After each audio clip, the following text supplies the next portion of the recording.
Para hablar de las relaciones entre las poéticas estudiadas, me gustaría primero hablar de la norma o la libertad, el cumplimiento de norma o la libertad creativa. ¿Por qué? Porque es que en las tres primeras, en la poética de Aristóteles, en la del medioevo y en la del clasicismo francés, se esperaba que las normas, o se pretendía que las obras literarias cumplieran unos ciertos cánones. En cambio, en la poética romántica se apela es a la libertad del creador artístico. En el caso de la poética de Aristóteles, él, fundamentado en la tragedia, consideraba que éstas debían servir de transmisores de valores que sirvieran a la comunidad, a los ciudadanos griegos. La tragedia para él era esencialmente una obra en la que un ser de cualidades excepcionales en una situación de adversidad pues lograba expresar lo mejor de sí, y esto por supuesto pues era divulgado entre la comunidad, y de allí se obtenía una labor moralizante o ejemplarizante que debía servir a los ciudadanos. En el caso del medioevo, dado esta hegemonía del pensamiento cristiano y de la Biblia como elemento fundamental de conocimiento, por contener el dogma de lo que se debía ya saber en el mundo y lo que explicaba todo, pues para la poética medieval nada que no estuviese acorde con la, con la, con la Biblia, con el pensamiento cristiano, pues pudiese ser considerado parte de la literatura. Entonces, en este caso, pues el papel pedagógico era representar o reproducir lo que dijera la Biblia, o por lo menos ser armónico con ella. Porque la Biblia y el pensamiento cristiano, pues lo que expresaba era la verdad de Dios, y pues no había nada más que hacer, había que seguir expresando la verdad de Dios. Debía ser el papel de la poética, de la literatura.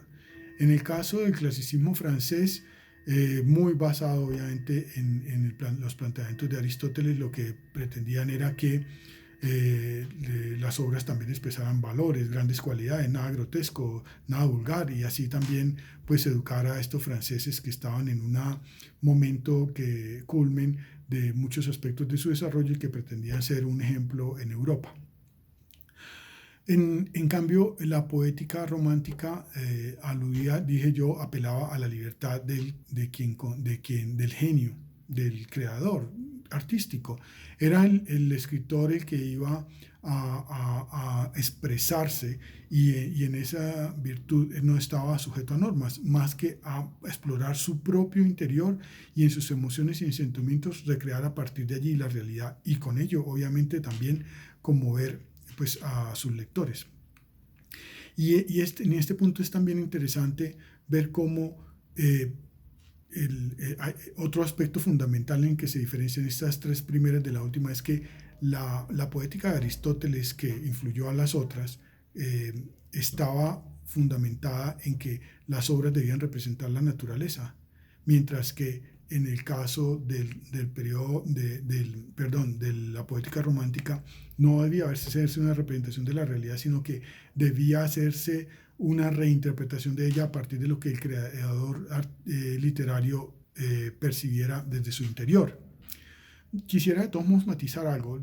Aristóteles tampoco decía que era una imitación llana de la naturaleza, era una reinterpretación de la naturaleza. Lo que pasa es que la poética viene a hacer mucho más énfasis en que la reinterpretación de la realidad pasa por los sentimientos, sobre todo, y la exploración sentimental y emocional del creador artístico. Y en ese punto, un hecho adicional.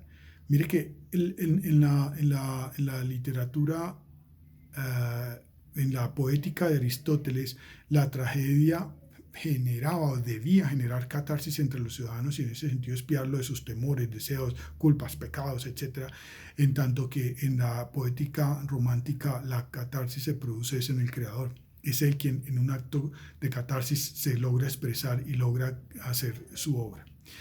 Decía yo que todas las primeras poéticas antes de la poética romántica estaban influenciadas por la poética de Aristóteles. Pudiera controvertirse que la poética medieval no lo fue tanto, porque en sus principios la poética medieval rechazó toda la literatura clásica, la griega y la latina, por todo este componente mitológico que había en ella, por todos sus dioses paganos, por todos estos comportamientos de los dioses que eran no deseables frente al cristianismo.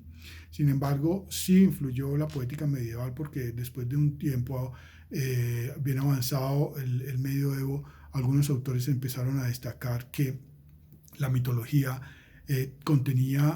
podía también contener alegorías que podía construir alegorías que dieran de enseñanzas superiores, de enseñanzas de grandes valores que pudieran ser compatibles con el cristianismo. Todo esto, ¿por qué? Pues porque el cristianismo había llegado al punto en que al desarrollar los estudios de la Biblia había descubierto pues que los estudios no podían ser eh, literales, que había cierta interpretación de los textos y que en ese sentido los textos eran alegóricos y detrás de esas alegorías había grandes enseñanzas. De esta manera fue que al final del día la literatura clásica también terminó influyendo la poética medieval. En fin, bueno, habría aún muchas otras cosas que apuntar, pero ya voy por los 6 minutos. Digamos que por último el tema es que todos estos ejercicios poéticos son interpretaciones de juicios críticos sobre lo que sucede en su momento, tienen lo que sucede en la literatura y lo que pretenden que suceda en la literatura. Sin embargo, la literatura escapa a esos cánones y no necesariamente queda tan circunscrita a ellos, aunque sí, obviamente, da luces a la creación artística. Y un ejemplo de ello es que, por ejemplo, la poética romántica dice que románticos existieron aún antes de que hubiesen formulado estos planteamientos y hablan que Shakespeare, Cervantes, Dante y Boccaccio fueron románticos porque obviamente cumplieron con lo que ellos consideraban que era lo que debía condensar la literatura, y es esta expresividad de un autor que no solo se limitaba a ver el mundo y a reflejarlo, sino a construir un nuevo mundo a partir de lo que ellos sentían y veían y pasaban por su propio tamiz interno. Muchas gracias.